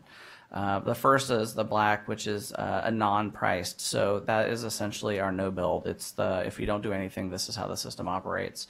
We have the priced roadways, which is toll all the lanes on I-5 and 205 from basically from the state line to the junction. As well as the other two concepts, one that I talked about earlier, the convert a lane or the add a lane. We also asked them to consider some combinations to help inform that. How might these work differently in concert with each other as you approach this? We don't have the answers to how these operate yet. That is something that we're going to be getting feedback from, and we'll be presenting at our next PAC meeting that Commissioner Simpson alluded to. And that is a time when I think people will start to have more pointed conversations about what are the trade-offs. We'll have an opportunity to better understand what we're actually looking at considering to move forward in our study. The key concepts that we're looking for as part of this bookends are: how do they affect congestion? Are there geometric or other constraints that don't allow them to move forward? And then again, what is the level of capital cost, and is that something that we're willing to consider? So that's the basic set of initial concepts that our consultants and modelers are working really hard to inform right now. And as we go out and talk to the public and asking them where they're experiencing congestion, these are the types of things that we're showing them that we are considering. I think there was quite a bit of excitement once folks actually had an opportunity to look at what kinds of initial concepts we're talking about. There's been a lot of misinformation that has been out in the media or out there in public, that this has given us an opportunity to say, here's where we're starting and this is how we're informing the process. And I think we now have a much greater information out there and much greater understanding amongst the PAC members and others that this is a great approach for moving forward. And we did ask them for their consent before moving forward with these initial concepts for further consideration. As I mentioned, in terms of considerations and mitigation strategies and other things, there is a lot of things people have asked and want to learn more about in terms of those mitigation strategies that inform a lot of these policy considerations. As we move forward, we're going to be trying to inform all of these. Our initial concepts, we will not have information on all of these yet, but as we move those initial concepts to refine concepts and move those forward, we'll continue to get a higher level of detail. And then once we start talking about next steps and our timeline, I'll get into a little bit more detail about that. And with that, I'd like to turn it over to Judith Gray, who is not Mandy Putney, who's our major projects manager. Judith Gray has been brought in, and she is a planner now in Region 1 to help us with just this project. And so with that, I'll turn it over to her to tell you some more about the public involvement and outreach, and then next steps. Thank you. It's really good to be here to give you this update.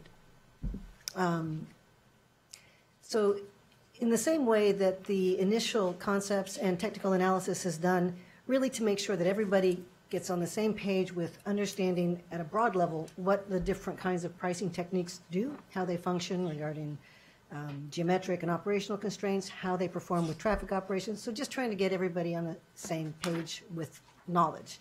We took the same approach with public outreach. And so I really appreciate Commissioner Simpson's comments about the public outreach process being, I think we're trying to be comprehensive and transparent. The information that Ryan just shared about the approach we're taking and the PAC's policy considerations and priorities. That information is all being shared. We shared it at these 3 open houses, Clackamas, Lloyd, and Vancouver. You can see the attendance was quite disproportionate, and there could be many reasons for that. I hope that it may be partly the Clackamas Town Center was first. I'm sure that's not all of it, but there could be several reasons, and so we'll be doing another round of those. At the same time, that still is pretty good attendance, though. I've done a lot of town halls and open houses in my career. Mm-hmm. We had an online open house that had the same information, including video segment from the PAC meeting, so they could get the consultant's presentation on the concepts. This was tremendously well done, I think, I want to get the numbers, and we provided a short handout of some of the highlights. But we actually had the 1,800 individual, well, we have now 1,800. It's being updated. The consultant team is continuing to update this.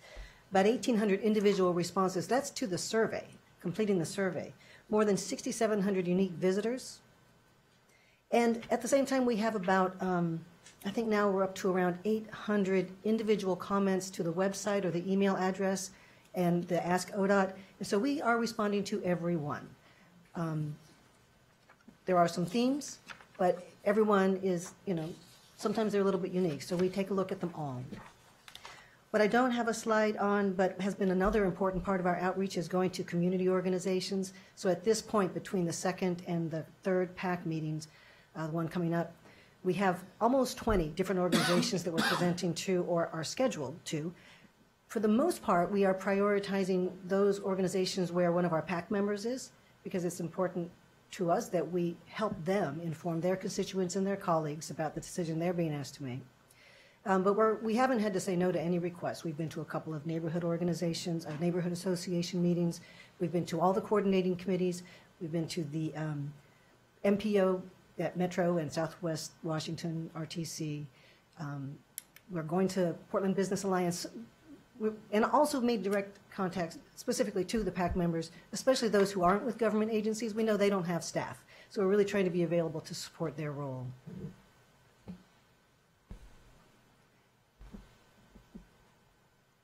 We're hearing certainly a common theme, and I think what we've asked for the consultant team as they develop this, and ourselves as well as we're out in the public, at this beginning stage, we want to make sure we understand what people consider the nature of the problem.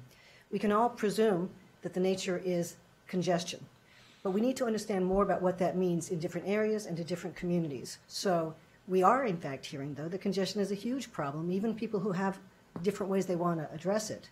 And a fair amount of openness that congestion pricing could be an effective tool.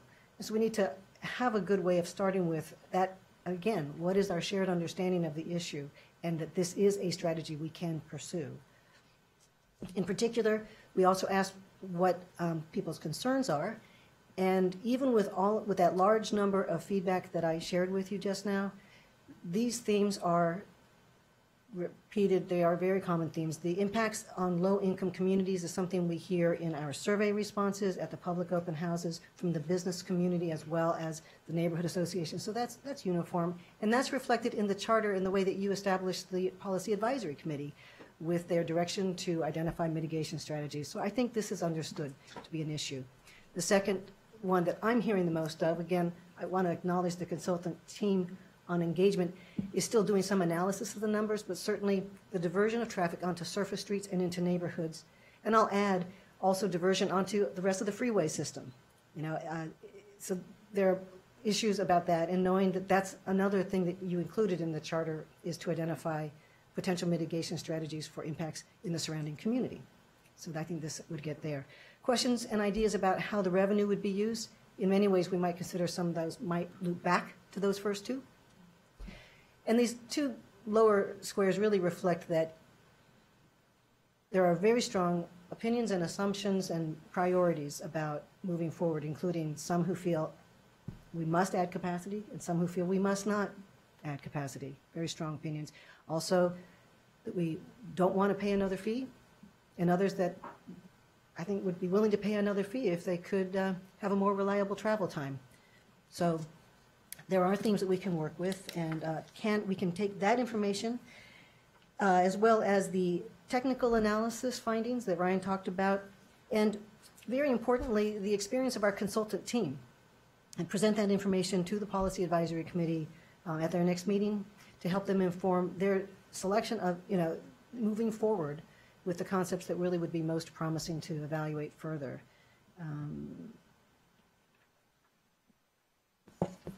So that meeting, February 28th, will be an important decision point. There will be a few more weeks then to refine some of the analysis for those specific, they're not proposals still, but they are concepts that are really more promising. Take those forward. And then in April, May, and June, there will be continuing refinement and the beginning of identifying potential mitigation strategies. And we are asking them to advance their recommendation to you at their last meeting in June. And we have a special OTC meeting scheduled in Portland to give you an update and then to provide an opportunity for public comment. With that, I turn it back to Ryan. Thank you, Judith, and Chair Maney, members of the Commission. The other thing I would mention just in terms of public engagement and outreach is that this conversation has generated a lot of interest. And I'm hearing everything from, never told us to, we ought to be talking about how to do this more broadly. We ought to be doing this on every street. We should look at a lot of other things. And I think that's something that we expected, and one of the reasons that we asked you to help us with a tighter charter and maintaining our legislative direction for the time being. But there is an interest in moving something larger forward and continuing the conversation, and that's been encouraging for us.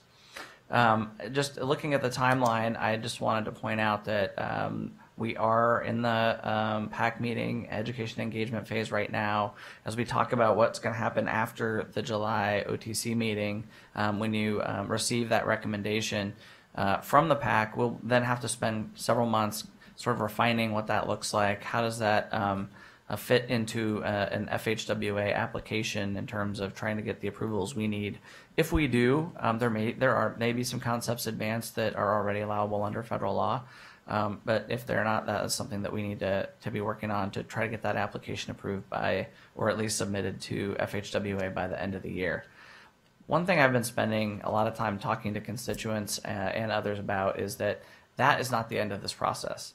That is the beginning of, we now have a concept that we're willing to start thinking about in terms of a project. And what that means is that you have to go do a whole nother level of much deeper traffic analysis, NEPA analysis, impacts and mitigation development, and conversations with the community about how that's going to move forward. This isn't something that we're going to flip the switch on January 1st of 2019. And that, I think, has given a lot of folks comfort in the knowledge that they understand that this is really that broad, high-level overview and moving something forward, and that we then have quite a bit more work to do.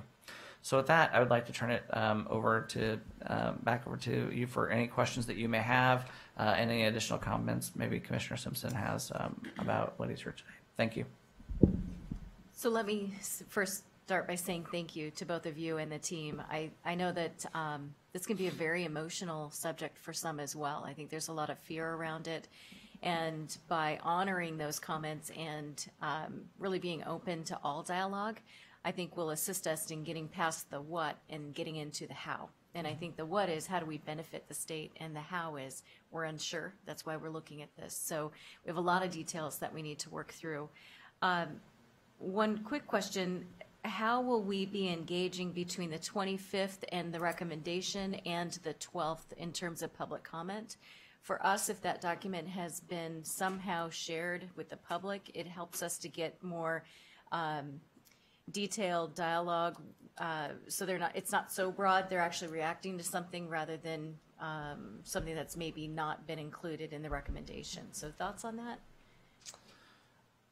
Yes, I think obviously we have a lot of work to do in trying to refine exactly how that process would play out. But yes, once there's a PAC recommendation that comes out of that process, I think that is something that we will want to be describing and trying to produce materials that are that we can then share and continue to gain feedback from the public and others that will help inform what you expect to hear at that commission meeting. Okay, great.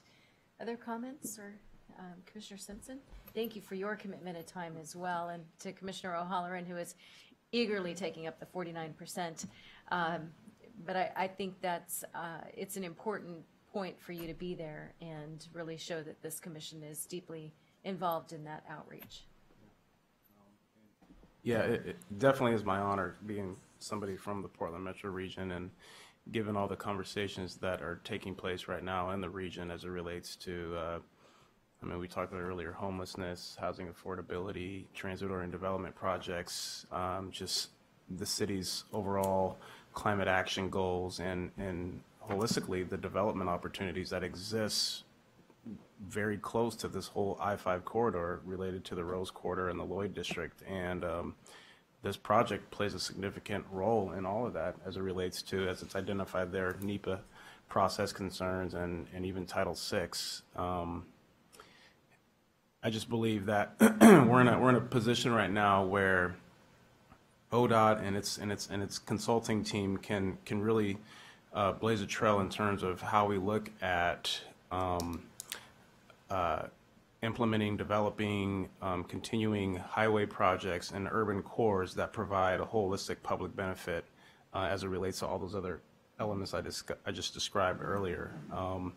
Transportation engineers, designers, staff, it's not the department's job to focus on housing and a lot of some of these other issues that exist in the city that are ancillary to the system. However, it can be a conduit to creating some positive outcomes as it relates to a lot of those other impacts and goals that the city and the region has. So I'm excited about us playing a big role in all that and leading the charge and essentially kind of setting the tone on how we proceed with a model like this that actually provides a template for collective good, and most importantly, how we can share those models with the rest of the country. Mm-hmm.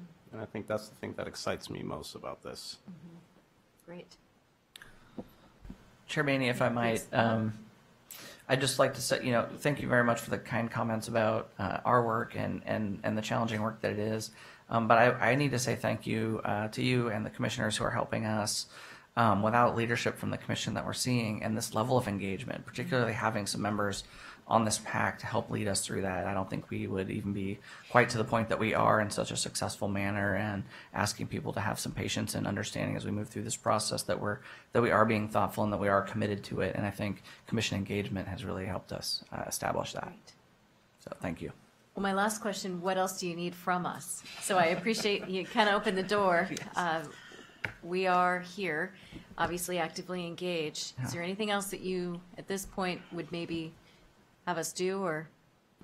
Judith turned on her mic, so she must have something. Well, I appreciate that, and I know that there will be times, but I think that we're in good hands right now, being able to work through Commissioner Simpson and O'Halloran, and making sure that we're just aware of when the right times are to come back to you as the PAC advances their work, and then following that. Great. Yeah. And please reach out to us if you're hearing from constituents or others that maybe are outside of the Portland Metro region that are interested in this. It is going to have an impact on them. I'm going to spend some time next week with the Cowlitz tribe up in Washington State and others, and having a conversation with them. They've asked to have some information shared with them. And we're happy to do that to other areas of the state as well. So if there's opportunities for us to come out and share where we are in the process, or to meet with others, we're happy to do that. Okay. So one last, what I want to make sure is that when folks come to us in July, that it's always meaningful, but that it's not so broad that we can't really distill it down to something that helps us with action. So I know that you've done a fair amount of community engagement, but it appears that maybe you're getting a bit more of we're concerned about the community piece, that, I want capacity, I don't want capacity. Are you envisioning more community outreach options after meeting with us in July? Or is that I know we get into the next steps for an actual direction. Should we take it back to the community at some point?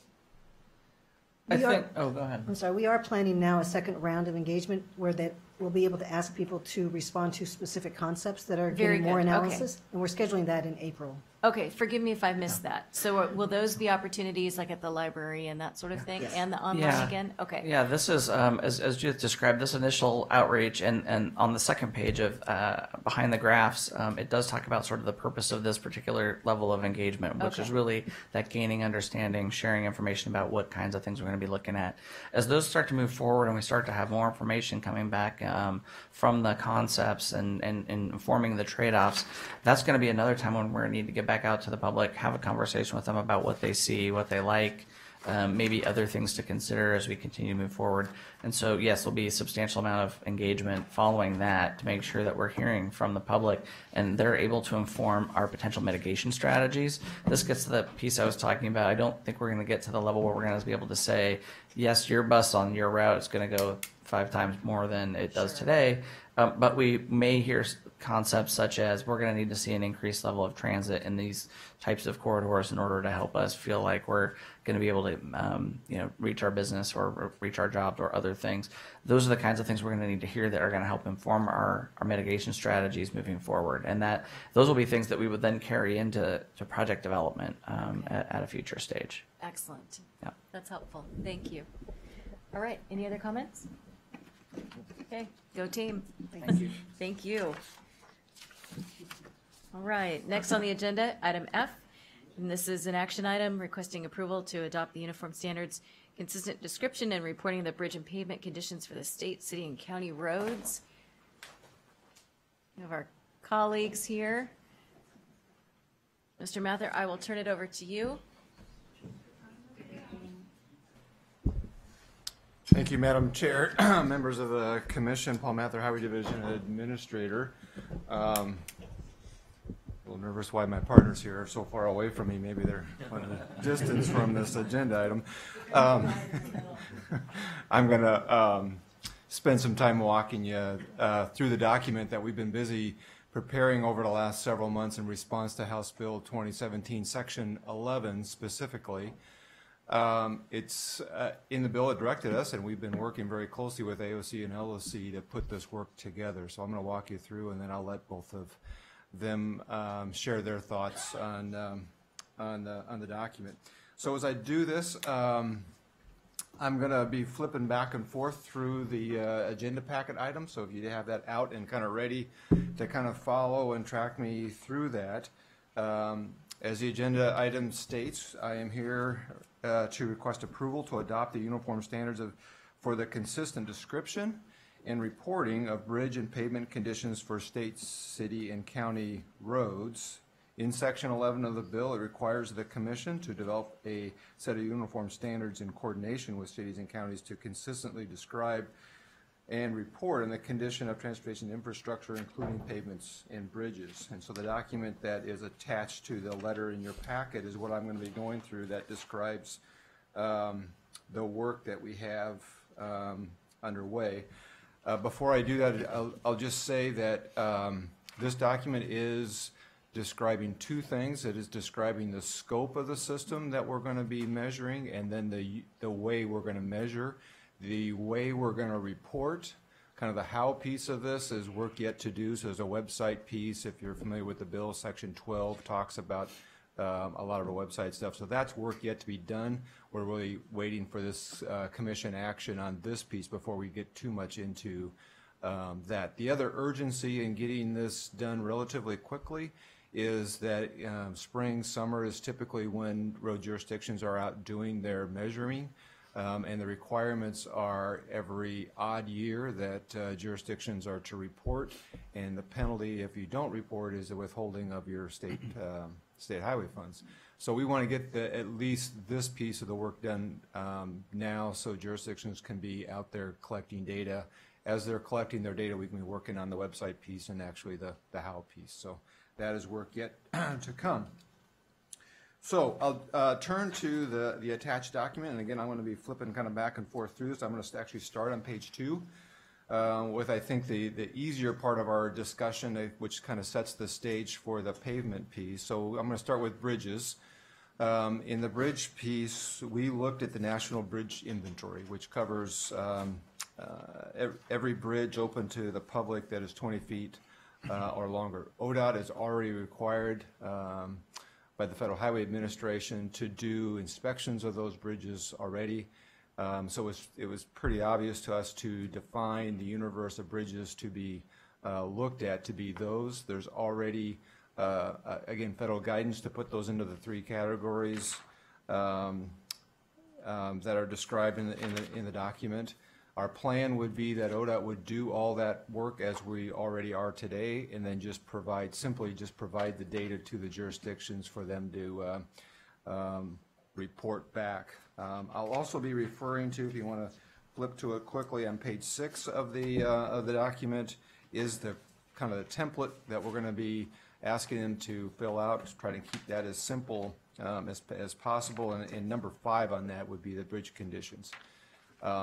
Maybe I'll back up here just a second. One of our, and I'll get into this when we get into the pavements, but the biggest challenge that we had in putting this together is remembering our audience are very, very small cities, and trying to keep something that was simple as possible so we could have as high a success as possible in putting this together, but still have meaningful data. So I think that's kind of the question before us today. Have we hit that right mark in still getting enough accountability and enough data, but also making this achievable for those very, very small communities?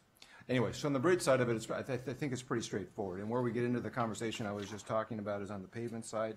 So back to page 1, talking about the pavement conditions. Again, we look to the federal aid road system and looked at that as our guidance. That network of roads covers all the state highway system. It covers the majority of county roads and a very, very big portion of city streets. Overall, it's about 80% of the traffic in Oregon covers or is vehicle miles driven is on those routes, and virtually every truck trip is on those. What it excludes are the cul-de-sacs, the neighborhood streets, the very low volume gravel roads. So that seemed like a feasible place for us to kind of draw the line on the pavement condition side. We developed, and you see in the attachment of the document, pages 3, 4, and 5, some very simple ways for describing those conditions and photographs to go along with those, so even an untrained pavement engineer could go out, look at the roads, look at the pictures and the descriptions on there, and put the condition of that roadway into one of those three categories. The challenge we had, and I'll turn to, again, keep flipping through the document, table 6, so it should be about page 7 on your document. It's the list of all the cities and their population, and it highlights those cities that do not have any federal aid road under their jurisdiction. They may have one in their city, but it is under either state or county jurisdiction. And so there would be no reporting requirements for those communities. The flag for us in putting this together was that's a fairly large amount of group, and with the conversation around accountability, tried to work something into our process where there was at least a piece of accountability for all jurisdictions. If you look back on page 6, this is the chart that they would be filling out. Number 4 in that chart requires each agency to document yes or no whether they've submitted a certified public road miles to ODOT. That's a current requirement that every jurisdiction is supposed to be doing. We get kind of hit or miss on those from jurisdictions, but we've tied that to this document to put a level of accountability for every jurisdiction, basically to verify that you don't have anything on the federal aid system is really what we're asking them to do. In the back of this document, you'll see several maps, and in those maps we try to illustrate the issue I just tried to describe in various communities and what this would look like from a pavement standpoint in some of our medium, even some of our smaller size communities. The network of roads that we're talking about for them to be looking at. So the chart, it just kind of, the bottom line really is on page 6 there, that chart. So if you're an agency, what you're required to do is fill that chart out and submit it each odd year. And I think it's pretty straightforward as you walk down through those 6 items that are on there with the descriptions that are in there, the information that ODOT is going to be providing each jurisdiction on bridges, for folks to go through, fill that out, and submit that again through undetermined way yet, but it'll likely be a web-based system for them to submit the information in hopefully a timely manner to keep us on track and compliant with Section 11 of the bill. So that's a quick run through. I guess before I turn it over, any quick questions on what I just walked through pretty quickly there in the document? Questions, comments? Okay. Good. Chair Bainey, members of the commission, Michael Eisen, I'm the Legislative Director for Association of Oregon Counties. I just want to echo really everything Paul said. We have participated. Honestly, this process has been emblematic of our entire collaboration since the passage of House Bill 2017. But with this piece in particular, we had representatives from small, medium, and large counties all join with ODOT to evaluate this proposal, make a few refinements and suggestions, but really signed off fairly quickly. This was, I think from a county perspective anyway, a very seamless process coming up with this proposal before you. And we really appreciate the work, as always, that Paul put into this and his team. And again, it's sort of emblematic both at the staff level as well as county participation from elected officials on the various work groups that are going on right now related to transit, safe route to schools, value pricing. We're very committed to seeing this major transportation package be a success and doing everything we can to uphold our responsibilities that are outlined both in the bill and that are just sort of endemic to the whole transportation system and our role in maintaining the 26,000 plus miles that we have responsibility for in the state. So with that, I'm happy to answer any questions, but we fully support the proposal that's been developed. The one question, and Craig, I'll have the same for you in terms of capacity. So is this going to be a challenge for some? Is there anything that we can be doing to make sure, because all boats rise, from a county perspective, is there anything in terms of capacity that's brought about a challenge? Chair Bainey, that's a great question. I think, again, from the county perspective, we're in pretty good shape. We were already doing in virtually every county some form of this. And so kind of creating a more seamless process that crosses all jurisdictions is not going to be terribly difficult for us. So we can manage this and we'll do so. Excellent, thank you. Other questions? All right, cities. Hi, Craig. Hello, Chair Bainey, members of the Commission. I'm Craig Honeyman, Legislative Director for the League of Oregon Cities. If you'll just indulge me for a moment before I start to comment on the subject of the moment, I want to congratulate all the new members of the Commission. I particularly want to congratulate my old friend, let me change that, my longtime friend, Commissioner Van Brocklin. We go back a long ways, and it's good to see you again, sir. If you'll further indulge me in a moment of sort of frivolity, I sure Uncle Norm the other night was in heaven buying drinks for everybody given the success of his Philadelphia Eagles in the Super Bowl the other night. So anyway, enough of that. I too want to echo the comments of Mr. Eliason at AOC. The League fully supports the proposal that Mr. Mather has come up with. As I start in with a little more specificity about that, I want to thank Director Garrett and Mr. Mather for including the League in this process. We had 4 members representing the cities of Portland, Lincoln City, Hermiston, and Dayton who participated in this process. So cities of all sizes were participatory in the process. We were concerned about the impact, the capacity impact that it would have. I think we have a process, Chair Bainey, that will do a couple of things. First of all, it will bring consistency and uniformity to the reporting requirements that the legislature wants in terms of the analysis, the measuring and the analysis and the reporting of bridge and pavement conditions. that heretofore probably hadn't existed. I think a lot of these, I know the counties have done this. Some cities have, some cities have not. I can tell you that the standards that were used, the criteria that were used were probably all over the map. So this will bring uniformity that, as I said, hadn't existed before. In addition, as Mr. Mather described, there are some cities who, not that they're let off the hook, but they will be required to account for what facilities, what assets they have on the federal aids highway system and document whether they have any or not. So inform ODOT, and that will be indicated on the report. So I think the importance of that, of the takeaway, is most of the highway facilities, road, street facilities in the state will be covered in this report. Not every gravel road, every neighborhood, street, et cetera. So that eases the burden on not only small cities, but larger cities as well. So I think we have a report that will be useful to the legislature going forward as they seek to measure over time the impact of, visually, the impact of House Bill 2017 and how these revenues, that are new revenues, are impacting the transportation network. And finally, in closing, let me just say, as Mike said a minute ago, this is indicative.